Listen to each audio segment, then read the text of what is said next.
Okay, today we are going to make a PDF form fillable 508 compliant form from a Word document. So here is my Word document. It's set up pretty well. I do know that it's going to need some checkboxes, radio buttons right here, and that it does not need those lines there. So because I've done a few of these forms, so I'm going to take those out and just give it some space there so I can put the radio buttons later.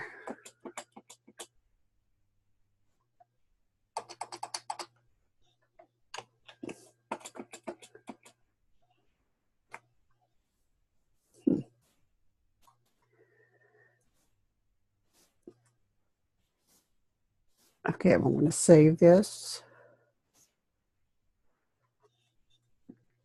as the Word document.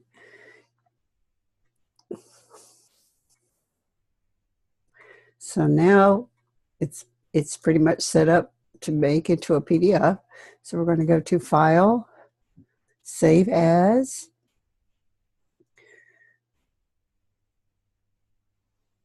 I'm actually just going to put this on the desktop.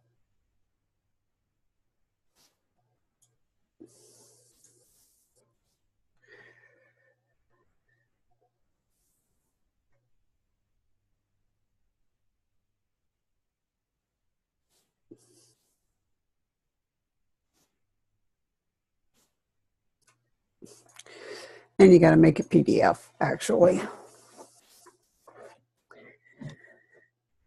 Check the options, make sure that you're getting you're publishing the document,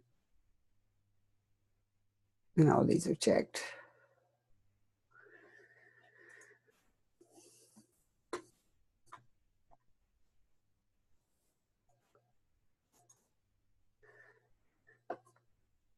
Okay, so here is our PDF.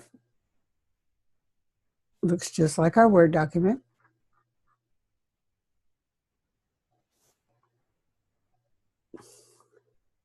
So the first thing we're going to do is we're going to give it some properties because it has none. So the title of this form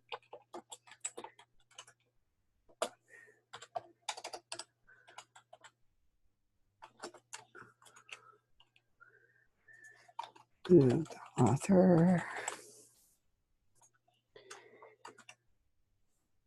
and the subject. Make sure it says English. Okay. So now we're going to prepare the form. If you do not have it, this tool over here, you can go to Tools and scroll down and look till you can find Prepare Form. You can add it to your side there or just open it. So the form we're going to use is the one that we had open, so it's already highlighted around. We're going to click Start.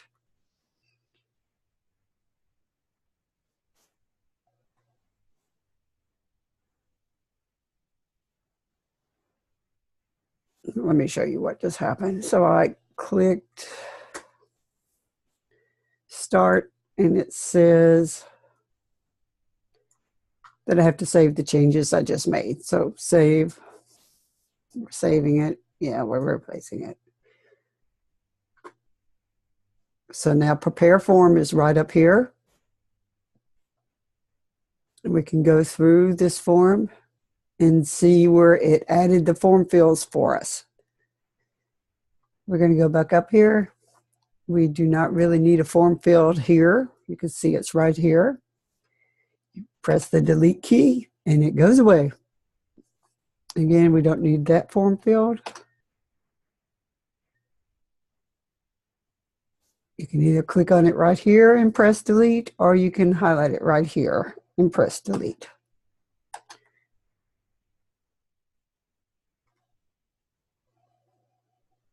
Okay, now we actually do need these form fields.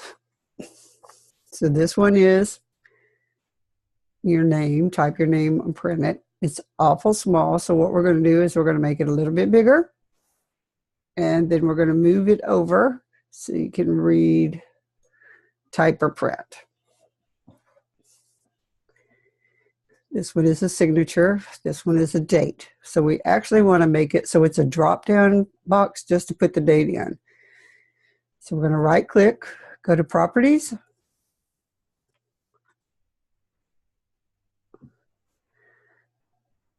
and we're going to go to Format. Our format is going to be date. Then we're going to pick the date, how we want it to go in there. This is an example of what I've chosen. I'm just going to, well, let me move it over this way.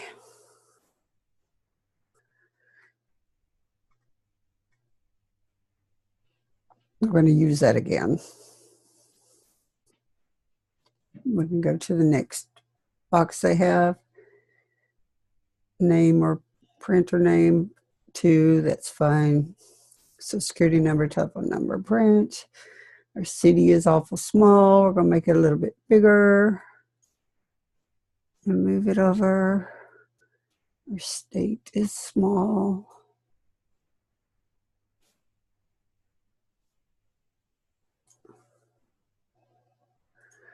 And you see how easy it is just to move or manipulate these boxes.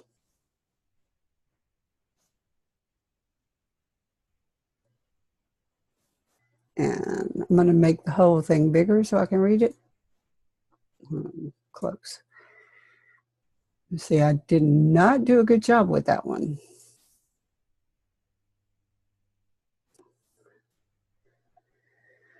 Signature date. Again, we're going to go to the properties that I closed. Make it date.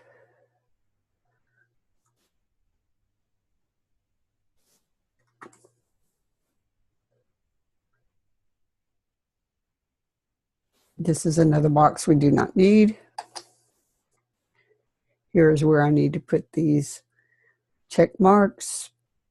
So up here on our forms, we have, this is where you can add a text field, add check marks, add radio buttons. Okay, what we're going to do is the difference between a check mark and a radio button. Check marks, you can, if I put check marks, you can check all 3 of them. If you put a radio button there, you can only check one of them. So I'm going to make sure I've got my cursor over here on this last thing before I add a radio button. So you come down here and you add it.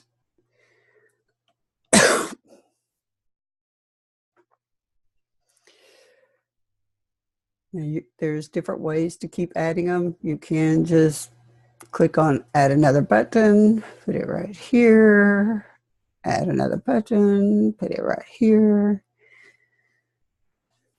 And you see they've come right here on our menu. Not exactly where we want them, but we'll get that. Okay, right now, you can go up and click on preview and you can see that it's a big old round button. That's not really what we want. We want check marks. So we're going to right click on one of them, go to properties. Our options, right now the button style is a circle, so we're going to change it to a checkbox.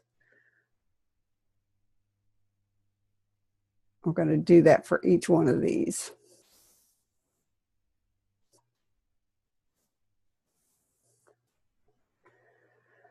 Okay, so I just eyeballed these when I put them in there. You actually can go in here and see exactly where the position is. I also don't think I want them that big.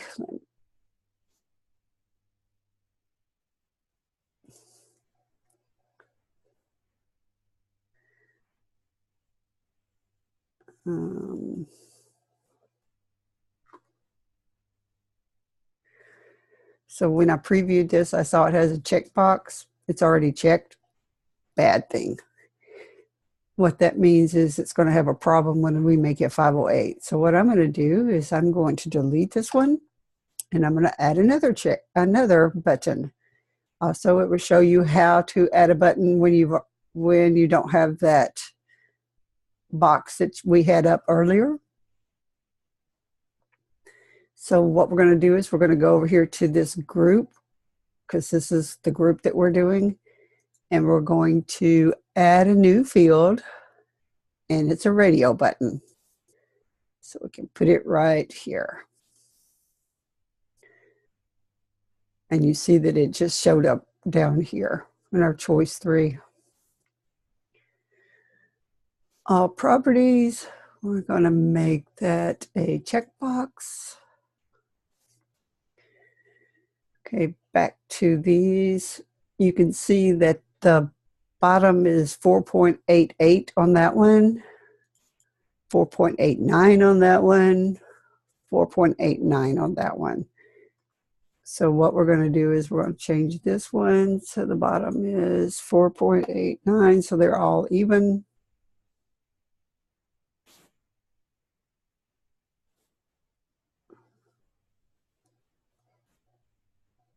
And I changed the size of this. If you click on this checkbox before you start changing positions of places, then it will keep that locked in. So if we make the checkboxes a little bit smaller,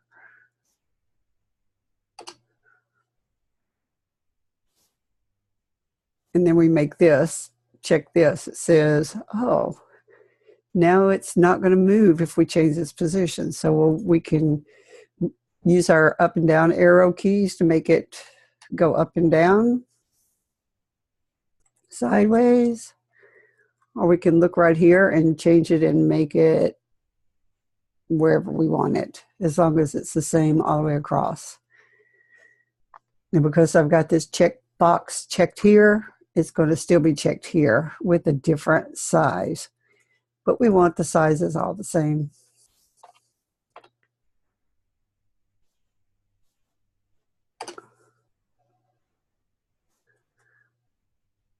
Okay, this one was 492.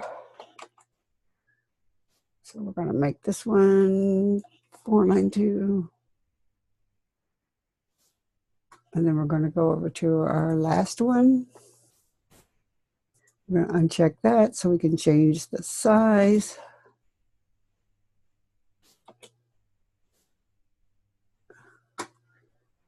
And we'll make that 492.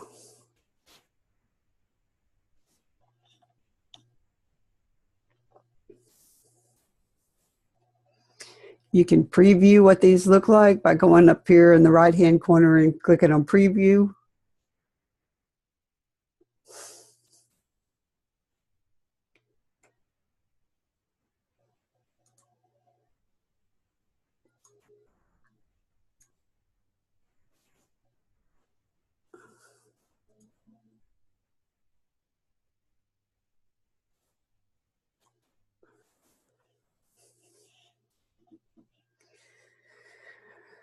Okay, so now we look at this group and we just keep going down. We need that there. Yes, that goes there. Yes, a signature. Yes, a date. We're going to change and make that format a date.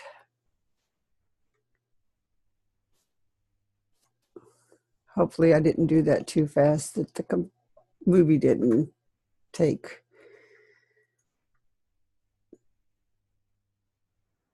Right click, properties, go to format, choose date. This one we're going to choose a little short date here. You don't have to close this properties box. I've been closing it so you can see.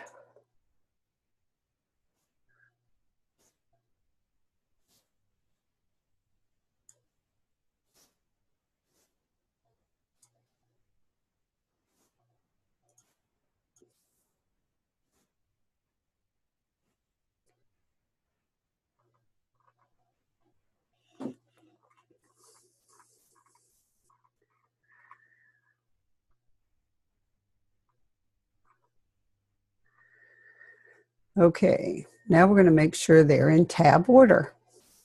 And the easiest way to do that is to come over to our fields. There's the first one, and we're going to use my down arrow key. And then I'm going to look and make sure that it's actually going in the tab order that I want, just using the down arrow key. I still got that. It says on top of the zip code.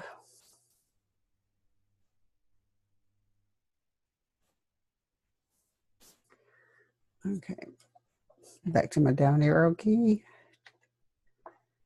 So we went from this date 2 to our additional comments. So we skipped this area. So we need to find out where that is and move it up right here under the additional comments. It's this group right here. So all you're going to do is click on it and drag it up.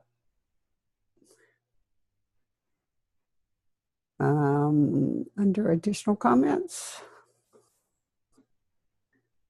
So I'll go back to date 2 and push the down arrow key.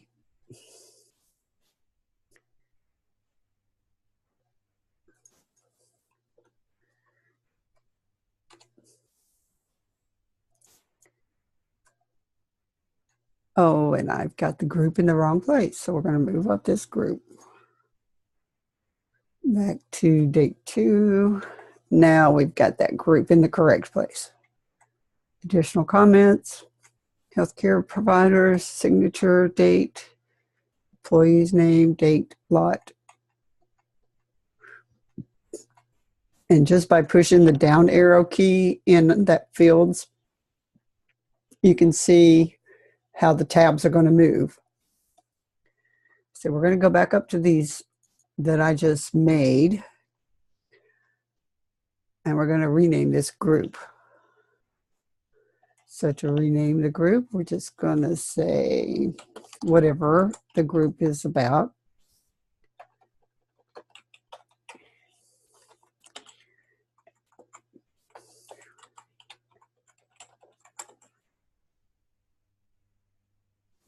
And that was easy as that. The group name is changed. Now, choice 1, needs vaccine. So if we double click on this slowly, you change it to needs.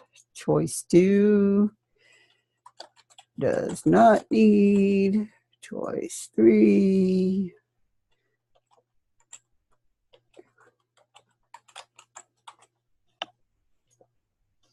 that way we know which one is which here. Okay, we're going to go back and preview.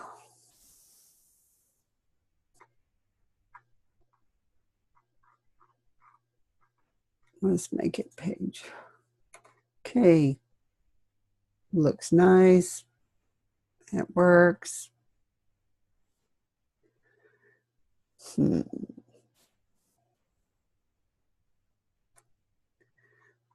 so we're going back to edit because I want to make sure that these people right here have enough room to write for additional comments. So back to properties. We're going to options. Okay, multiline, scroll, long text. Both of those are checked, which means that they can do more than one line and it'll get smaller as they fill up that block. So that works. I don't think anything else needs multi-lines. Okay, we have a lot of signatures in this one. 3 signatures. So we can take these out and put signatures in. So what I'm going to do is I'm going to go up here to the one that has little pen, add a digital signature. So click on that, come down here put it on this box, and I'm doing this on purpose. So our signature field, it says signature 2, but it was signature 1 a second ago. We're going to look at their properties. We're going to add a tooltip.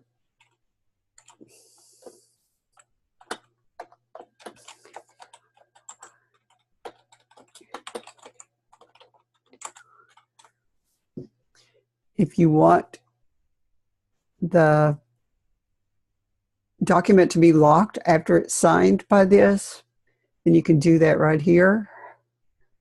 Or you can leave it, nothing happens when signed. It's locked.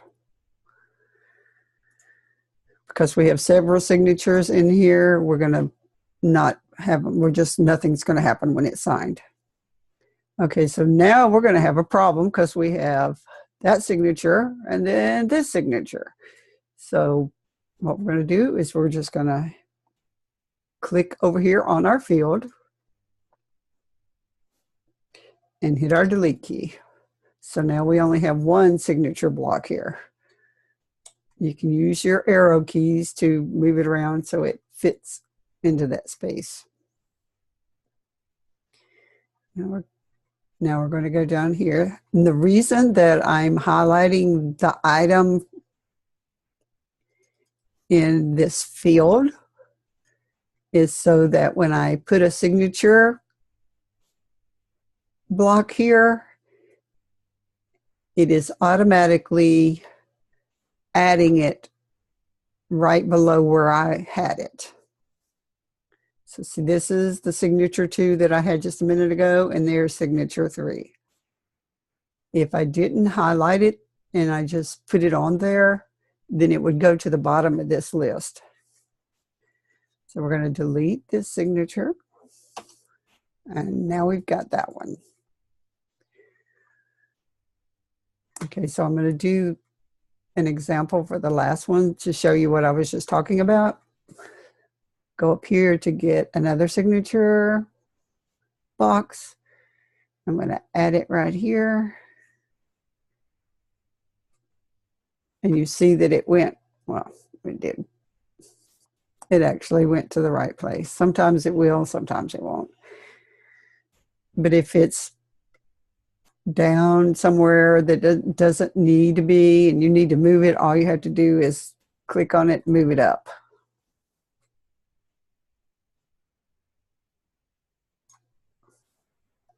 Okay, back to our signature. We're going to delete the one that it was on top of.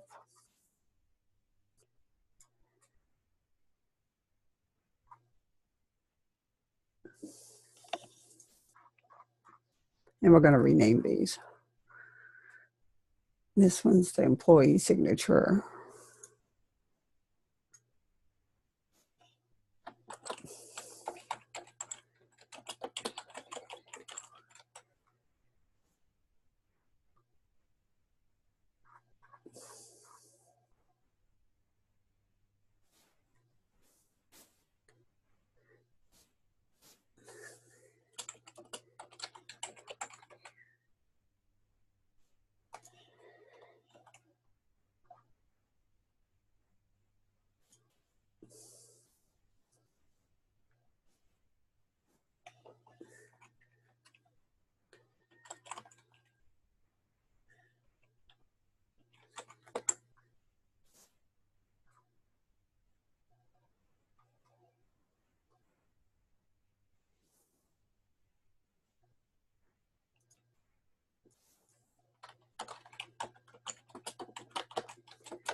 Okay, so all I did is click on these words and rename them.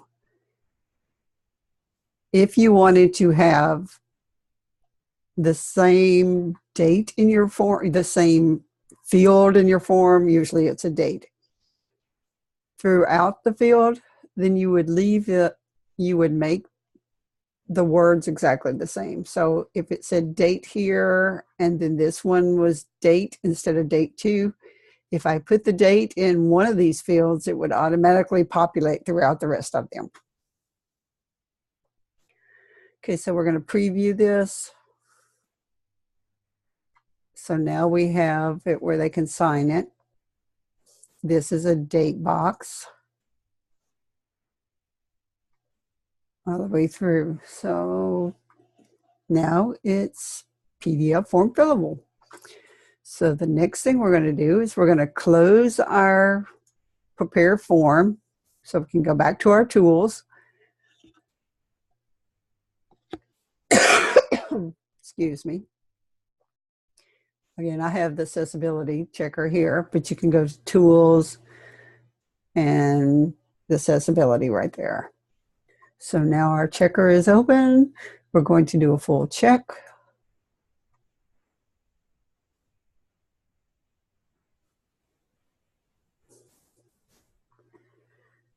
Start checking. And this says we have issues. Title has an issue. These have an issue. Forms have an issue.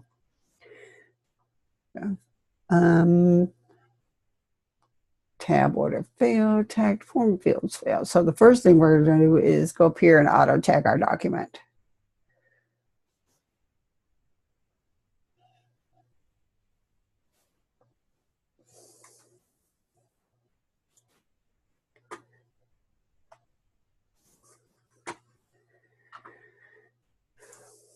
Check again, and you see it fixed. So now we've got tagged annotations failed.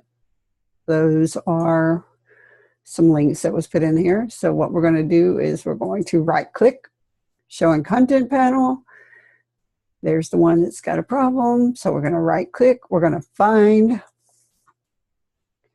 What are we finding? We're finding unmarked annotations. So now we're going to find, and it's a link. It says right there, type link. So we're going to tag it. Sorry, I have two screens and it keeps popping up on the other one. Link, just like it said. Okay, so now we're going to, it automatically finds the next one. So we're going to tag it.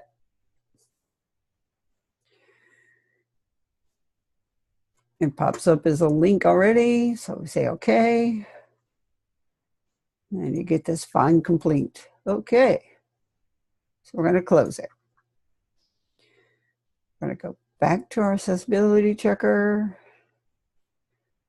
The title, we had already fixed the title in the properties.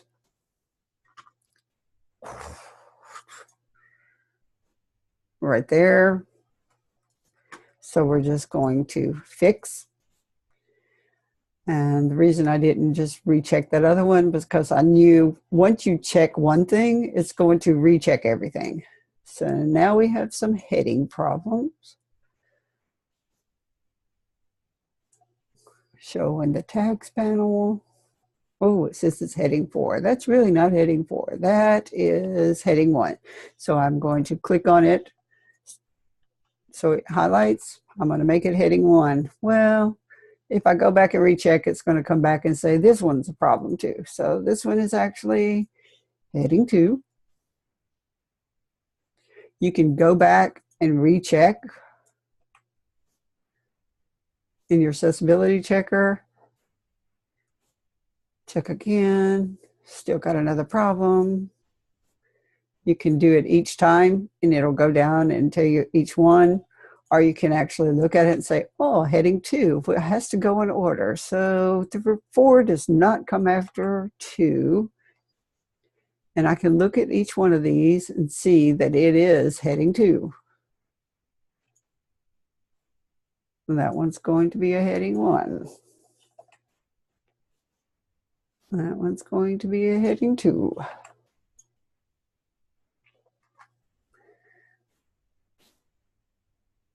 Check again. And it corrected. Logical reading order. We've actually looked at all that when we were 7, 8, 9, 10, 11, 12, 13, 14, 15, 16, 17. when we put the things in tab order, basically it's automatically putting it in logical reading order, except for the pages before 1, 2, 3, 4, 5. And you see these are in the correct order. Number 11 really is just a blank space, but we're leaving it. Because sometimes when you take those out, it causes a problem. 1, 2, 3, 4, 5. 1, 2, 3, 4, 5, 6.